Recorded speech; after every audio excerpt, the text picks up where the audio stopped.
നാഥൻ വീണ്ടും ചേർക്കുന്നു. പണിയുന്നോർസ്ലേം നഗരിയാൽ കരുണാവാരിധിയവനല്ലോ. ഇതാണ് ഒരു പുതിയ ഓർസ്ലേം. അത് ഇപ്പോൾ ഉള്ള ജിയോഗ്രഫിക്കലായിട്ടുള്ള പലസ്തീനായിലെ ഓർസ്ലേം അല്ല. അത് ദൈവം തൻ്റെ ഭക്തരെ കൊണ്ട് പണിയുന്ന ഒരു മിസ്റ്റിക്കലായിട്ടുള്ള ഒരു ഹോളി സിറ്റിയാണത്.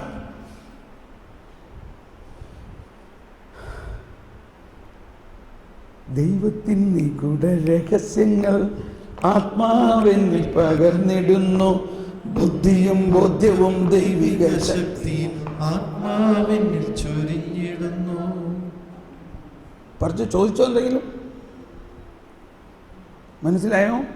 അപ്പോൾ നമ്മൾ ഈ വിധിയെക്കുറിച്ച് ഒട്ടും ഭയപ്പെടേണ്ട ആവശ്യമില്ല. റോമാക്കാർക്കെതിരെ ലേഖനം 8-ാം അധ്യായത്തിലെ 1-ാമത്തെ വചനം, യേശുക്രിസ്തുവിനോട് ഐക്യപ്പെട്ടിരിക്കുന്നവർക്ക് ഇനി ശിക്ഷാവിധി ഇല്ല. എന്ത്? യേശു അവന്റെ ശിക്ഷ ഏറ്റെടുത്ത്, യേശു ആ വിധി ഏറ്റെടുത്ത്, യേശു അവന്റെ പാപത്തിന് പരിഹാരം ചെയ്ത് അവനെ ഹീസ് അക്വിറ്റഡ് എന്നാണ് ഇംഗ്ലീഷിൽ പറഞ്ഞത്. ഹീസ് അക്വിറ്റഡ്. അവന്റെ കേസ് തള്ളിക്കളഞ്ഞു. കേസ് തള്ളിക്കളഞ്ഞു. അവന്റെ കടം ആരടച്ചു? യേശു അടച്ചു. നരകം പറഞ്ഞുതരാം. ചോദിച്ചോ എന്താണ് നരകം? കാറ്റക്കിസത്തിൽ 1033-ാമത്തെ ഖണ്ഡികയിലാണ് എളുപ്പം മനസ്സിലാക്കാൻ വേണ്ടി പറഞ്ഞതാണ്. നരകം എന്നത് ഇത്രയും വലിയ ഈ ദൈവത്തിൻ്റെ കരുണയെ തിരസ്കരിക്കുമ്പോൾ അപ്പോൾ തന്നെ അവൻ നരകാവസ്ഥയിലായി. യോഹന്നാൻ 3:18 ദൈവം ലോകത്തെ ഇത്രമാത്രം സ്നേഹിച്ചതിൻ്റെ അതിന് നൽകാൻ അവനിൽ വിശ്വസിക്കുന്നവരാരും തന്നെ നശിച്ചു പോകുന്നില്ല. എന്നാൽ വിശ്വസിക്കാത്തവനോ ദൈവം അയച്ച തൻ്റെ ഏകജാതനിൽ വിശ്വസിക്കായിക നിമിത്തം നേരത്തെ തന്നെ അപ്പോൾ തന്നെ ശിക്ഷയ്ക്ക് വിധിച്ചു. ആരാ ശിക്ഷയ്ക്ക് വിധിച്ചത്? ദൈവമാണോ? അവൻ സ്വയം ഇത്രയും വലിയ ഈ അനുഗ്രഹം തിരസ്കരിക്കുന്നത് മൂലം അവൻ തന്നെ നരകാവസ്ഥയിലേക്ക് മാറുന്നു. അപ്പോൾ ഒരു വ്യക്തി യേശുവിനെ മനസ്സോടെ ബോധ്യത്തോടെ തിരസ്കരിക്കുകയും ആ തിരസ്കരണാവസ്ഥയിൽ അവൻ ഓൾറെഡി നരകീയ അവസ്ഥയാണ്. ആ തിരസ്കരണ അവസ്ഥയിൽ അവൻ മാരകമായ പാപത്തിൽ വസിക്കുകയും മനസ്തപിക്കാതെ മരിക്കുകയും ചെയ്യുമ്പോൾ അവൻ നരകത്തിൽ പോകും. പക്ഷേ ആരാ ഇങ്ങനെ പോണേ? നമുക്ക് എങ്ങനെ അറിയും? ഇപ്പോൾ ഉദാഹരണത്തിന് ഞാൻ അതേമാതിരത്തെ ഒരാളാണെന്ന് വിചാരിച്ചോ. ഞാൻ യേശുവിനെ തിരസ്കരിക്കുകയും മാരകമായ പാപത്തിൽ ജീവിക്കുകയും മാരകമായ പാപത്തിൽ മരിക്കാൻ പോകുന്നു എന്ന് വിചാരിച്ചോ. മാമോദീസായിലൂടെ ജീവന്റെ മുദ്ര പതിക്കപ്പെട്ടവനാണ് ഞാൻ. എന്താ ജീവന്റെ മുദ്രയുടെ അർത്ഥം? ഇപ്പം എന്ത് സംഭവിക്കുന്നു? മാത്യൂസും ഷാജിയും വന്നേ. ഇപ്പം എന്ത് സംഭവിക്കുന്നു എന്നറിയാമോ? ഒരു വശത്ത് പിശാചും സൈന്യങ്ങളും എന്നെ നരകത്തിലേക്ക് വലിക്കുകയാണ്. മനസ്സിലായോ? നീ യേശുവിനെ തിരസ്കരിക്കും. ഇവിടെ വന്ന പിശാചിൻ്റെ പാർട്ടി. ഓ ഒന്ന് എക്സ്പാൻഡ് ചെയ്തോ. യെസ്, ഇവിടെ വായ. ഇപ്പോൾ പിശാചും പാർട്ടിയും എന്നെ നരകത്തിലേക്ക് വലിക്കുകയാണ്. പ്രത്യേകിച്ച് മരണസമയത്ത് നീ യേശുവിനെ വിട്, യേശു ഒന്നും വേണ്ട, യേശുവിനെ നീ എൻ്റെ കൂടെ വന്ന് പറഞ്ഞു. ഈ സമയത്ത് ദൈവവും പരിശുദ്ധാത്മാവും, യേശുവും പരിശുദ്ധാത്മാവും പിതാവും സകല ജനങ്ങളും എല്ലാ വിശ്വാസികളും എൻ്റെ ഈശോയുടെ പാപങ്ങൾ ക്ഷമിക്കണം, നരകത്തിൽ ഞങ്ങൾ രക്ഷിക്കട്ടെ, പ്രത്യേകിച്ച് ഈ ആത്മാവിനെ. ഇപ്പൊ ഞാൻ എവിടെ പോയി?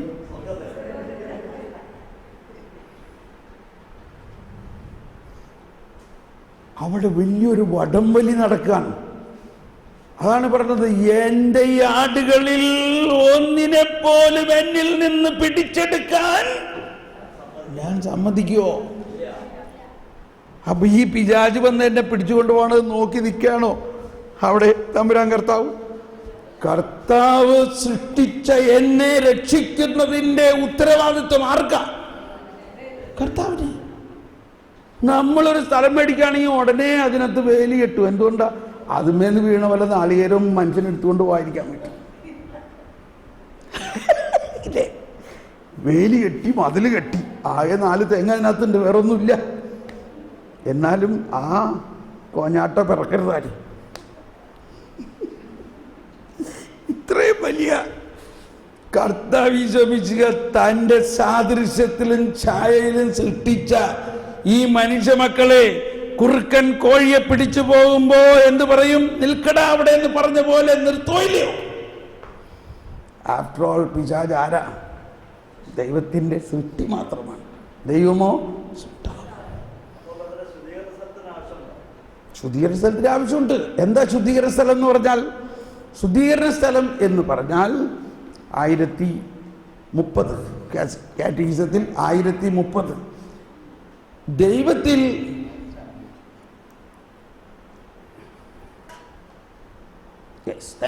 Thank you sister. എൻ്റെ ആഗ്രഹം മനസ്സിൽ കണ്ടുകൊണ്ട് എനിക്ക് വേണ്ടി ഒരു കപ്പ് ചായ. Very good. ചായ റെഡി ആയിട്ടുണ്ട് എല്ലാവർക്കും. ഓഹോ, ഇപ്പം ശുദ്ധീകരണ സ്ഥലം കഴിഞ്ഞിട്ട് ചായക്ക് പോകാം. ശുദ്ധീകരണ സ്ഥലം എന്ന് പറഞ്ഞാൽ വാസ്തവത്തിൽ അതൊരു സ്ഥലമല്ല, ഒരവസ്ഥയാണ്.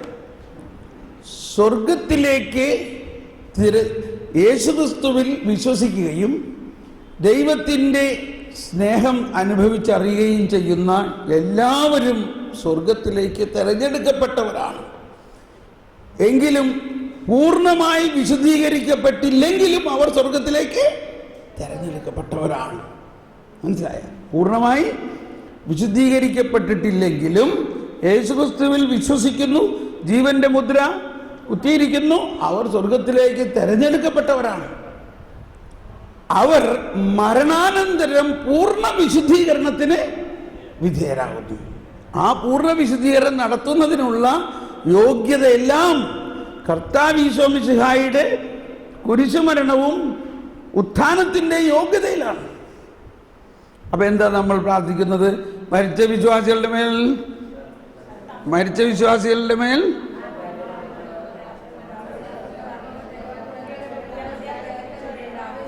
ഓക്കെ.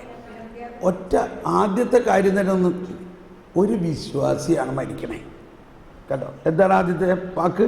മരിച്ച വിശ്വാസികളുടെ മേൽ കരുണയുണ്ടാവണേ എന്നുള്ള. ഈ മരിച്ച വിശ്വാസി സ്വർഗത്തിൽ എത്തിച്ചേരാൻ ഒരു വിശ്വാസി മരിച്ചാൽ എവിടെ പോകും? വേറൊന്നും നോക്കണ്ട. ഒരു വിശ്വാസി മരിച്ച കേട്ടോ, ആ പ്രാർത്ഥന നോക്ക്. മരിച്ച വിശ്വാസികളുടെ മേൽ തമ്പുരാനവനോർത്താൽ മോശം. ഇതൊക്കെ ഇങ്ങനെ നമ്പറായിട്ട് ഇങ്ങനെ അടിച്ചുകൊണ്ടിരിക്കുകയാണ് നമ്മൾ. ഒരു വിശ്വാസി മരിച്ചാൽ എവിടെ പോകും? സ്വർഗത്തിൽ പോകും. വിശ്വാസിയാണ് മരിച്ചിരിക്കുന്നത്.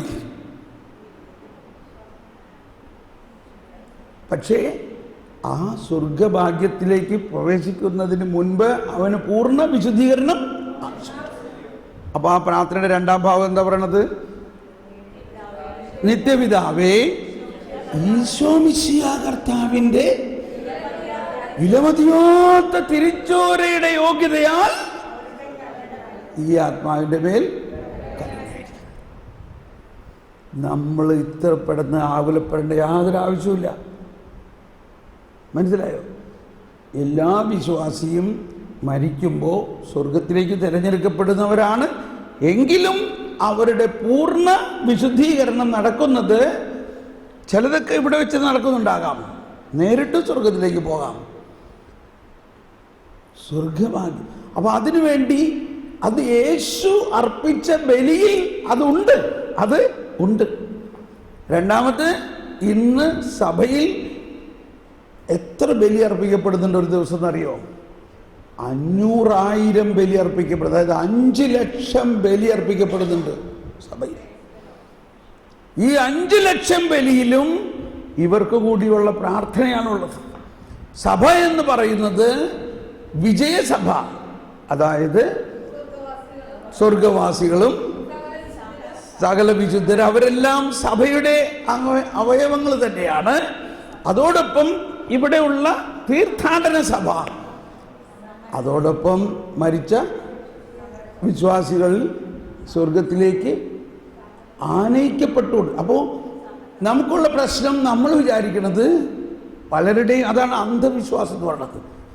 നിങ്ങളുടെ വിശ്വാസം മാനുഷികമായ വിജ്ഞാനത്തിൻ്റെ അടിസ്ഥാനത്തിലാകാതെ ദൈവശക്തിയിലായിരിക്കണം. ഒരുപാട് പേര് ഇവിടെ വെച്ച് തന്നെ നടന്നിട്ടുള്ള ധ്യാനത്തിന് ഒരാൾ വന്ന് പറയായിരുന്നു, സമാധാനമായി, ഞാൻ ഇത്രയും നാളും വിചാരിച്ചിരുന്നത് ഈ ശുദ്ധീകരണ സ്ഥലം എന്ന് പറഞ്ഞാൽ ഒരു ഇൻ്റർവ്യൂ പോയിൻ്റാണ്. അവിടെ പാസ്സായാൽ അവൻ രക്ഷപ്പെടും, അല്ലെങ്കിൽ അവനെ നരകത്തിൽ വിടും. അങ്ങനെയല്ല. ശുദ്ധീകരണ സ്ഥലം എന്ന് പറയുന്നത് സ്വർഗത്തിലേക്ക് തിരഞ്ഞെടുക്കപ്പെട്ടവർ മാത്രമാണ് ശുദ്ധീകരണ സ്ഥലത്തിൽ. അവർ നിശ്ചയമായും സ്വർഗത്തിൽ പോകും. അവർക്ക് വേണ്ടി പ്രാർത്ഥിക്കാം. പക്ഷേ ഇവിടെ വേറെ കുറേ പേര് നരകത്തിലേക്ക് കാല് നീട്ടിയിരിക്കുന്നുണ്ട്.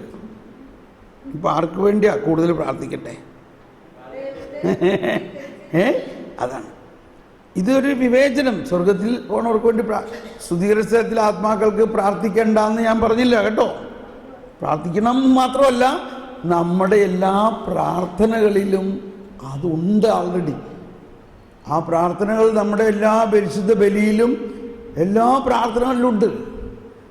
പക്ഷേ ഈശോ നമ്മളോട് പറഞ്ഞേക്കണ ഒരു കാര്യം, നിങ്ങൾ ലോകമെല്ലാം പോയി എല്ലാ സൃഷ്ടികളോടും സുവിശേഷം പ്രഘോഷിക്കുവിൻ, അവരെല്ലാവരെയും സ്വർഗത്തിലേക്ക് ആനയിക്കാൻ വേണ്ടി ദൈവത്തെക്കുറിച്ചുള്ള അറിവും അവരുടെ പാപത്തിൽ നിന്നും കർത്താവ് ഈശോ മിശിഹ അവരെ മോചിപ്പിച്ച് കഴിഞ്ഞിരിക്കുന്നു എന്നതിൻ്റെ സദ്വാർത്ത അറിയിക്കുവിൻ.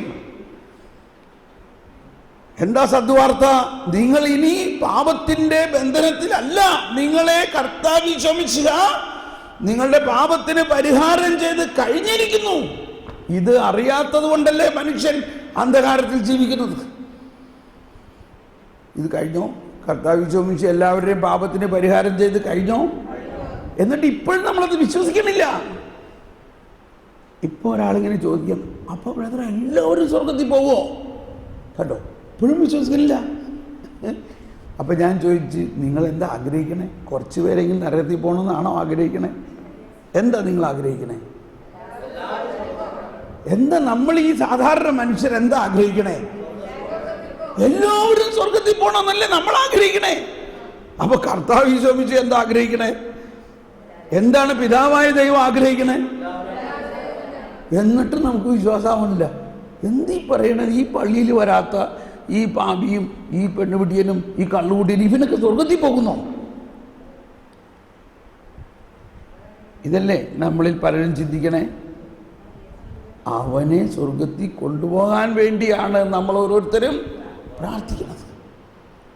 ഈശോയേ, ഞങ്ങളുടെ പാവങ്ങൾ ക്ഷമിക്കണേ, നരകാഗ്നിയിൽ നിന്ന് ഞങ്ങൾ രക്ഷിക്കണേ. പ്രത്യേകിച്ച് ഈ കൂട്ടർ. ചിലവർ പറയും, അപ്പം നമ്മൾ ഈ എല്ലാ ദിവസവും പള്ളിയിലും പോയി ആരാധനയ്ക്കും പോയി ഇതൊക്കെ നടത്തുന്നവരും മറ്റോരും ഈ നാമമാത്ര ക്രിസ്ത്യാനികളും എല്ലാവരും പോകുന്നുണ്ട്, ഇപ്പം നമ്മളിതൊക്കെ ചെയ്യേണ്ട ആവശ്യം എന്താ? അതാണ്. എന്തിനാണ് നമ്മളിതെല്ലാം ചെയ്യുന്നതാണ് യഥാർത്ഥ ക്രിസ്തീയ വിളി എന്ന് പറയുന്നത്. സ്വർഗത്തിൽ പോണത് ഇത്ര വലിയ കാര്യമൊന്നുമല്ല. സ്വർഗത്തിൽ നല്ല കള്ളനും പോയില്ലേ? നല്ല കള്ളൻ എന്ത് ചെയ്തിട്ടാണ് സ്വർഗത്തിൽ പോയത്? അയാൾ അവസാന നിമിഷത്തിൽ പറഞ്ഞു, കർത്താവേ എന്നെ ഒന്ന് ഓർത്തേക്കണേ, പിന്നെ ഇല്ലാണ്ട് നീ ഇന്ന് എൻ്റെ കൂടെ സ്വർഗത്തിലായി. ഇത്രയുള്ള സ്വർഗത്തിൽ പോകാൻ.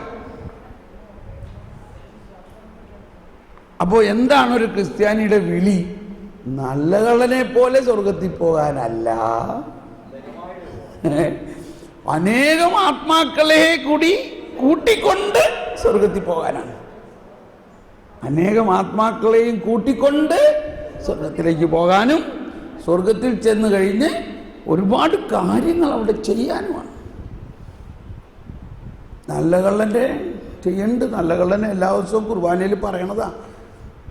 നല്ല കള്ളനെ കാര്യം കുർബാനയിൽ പറയാണ്. സീറോ മലബാർ കുർബാനയിൽ വിശുദ്ധ കുർബാന സ്വീകരിച്ചു കഴിഞ്ഞിട്ട് വൈദികൻ പ്രാർത്ഥിക്കുന്ന പ്രാർത്ഥന ഇതാണ്. എന്താണ്? ഞങ്ങൾ വിശ്വാസം സ്വീകരിച്ച ഈ ദിവ്യരഹസ്യങ്ങൾ ശിക്ഷാവിധിക്ക് കാരണമാകാതെ കടങ്ങളുടെ പൂർത്തിക്കും പാപങ്ങളുടെ മോചനത്തിനും കാരണമാകട്ടെ. അങ്ങയുടെ സ്വർഗീയ ഭാഗ്യത്തിലേക്ക് ഈ നല്ല കള്ളനോടൊപ്പം ഞങ്ങളെയും കൊണ്ടുപോകണം. കണ്ടോ, ഈ നല്ല കള്ളൻ കുർബാനയിലെ പ്രാർത്ഥനയിൽ വരെ കാര്യം കൂട്ടി. നമ്മൾ ഉദ്ദേശിക്കുന്ന മാതിരി നല്ല കാര്യത്തിൻ്റെ കിടപ്പ്. ഈ നല്ല കള്ളൻ്റെ കാര്യം കുർബാനയിൽ അച്ഛൻ പ്രാർത്ഥിക്കണം. പീലാത്തോസ് നമ്മുടെ വിശ്വാസ പ്രമാണത്തിൽ കയറി കൂടി. ഓക്കെ, അപ്പോൾ ഇങ്ങനെ നമ്മൾ ചിന്തിക്കുന്നതിനേക്കാൾ വലിയ കാര്യം. Praise the Lord. ഇപ്പോൾ കുറേ സെറ്റിംഗ് ഒക്കെ മാറിയോ? ഇതാണ് പൂർണ്ണത വരുമ്പോൾ അപൂർണമായവ തന്നെ ശ്രമിക്കും. ഇപ്പം എല്ലാവരും സ്വർഗത്തിൽ പോകുമോ? ഇതാണ് 1, 2, 3, 4 എന്ന് പറഞ്ഞാൽ 1 തിമോത്തിയോസിൻ്റെ 1-ാം ലേഖനത്തിൽ 2-ാം അധ്യായത്തിൽ 3, 4 വചനം ഓർത്തിരിക്കാൻ എളുപ്പമായില്ലേ? 1, 2, 3, 4. 1 തിമോത്തി 2-ാം അധ്യായം 3, 4 വചനത്തിൽ പറയുന്നത് എന്താണ്? എല്ലാവരും സത്യം അറിയണമെന്നും എല്ലാവരും സ്വർഗത്തിലേക്ക് എത്തിച്ചേരണമെന്നുമാണ് കർത്താവിൻ്റെ ഹിതം, ആഗ്രഹം. ഒന്ന് വായിക്കാമോ ആരെങ്കിലും? 1, 2, 3, 4. 1 തിമോത്തി 2-ാം അധ്യായം 3, 4 വചനം. എല്ലാവരും രക്ഷിക്കപ്പെടണമെന്നും സത്യം അറിയണമെന്നും ആണ് അവിടുന്ന് ആഗ്രഹിക്കുന്നത്. കണ്ടോ, എല്ലാവരും രക്ഷിക്കപ്പെടണമെന്നും സത്യം അറിയണമെന്നതുമാണ് അവിടുന്ന് ആഗ്രഹിക്കുന്നത്. നമുക്ക് കർത്താവിന് നന്ദി പറഞ്ഞുകൊണ്ട് യേശുവേ സ്തോത്രം, യേശുവേ മഹത്വം. Hallelujah, hallelujah, hallelujah. Praise the Lord.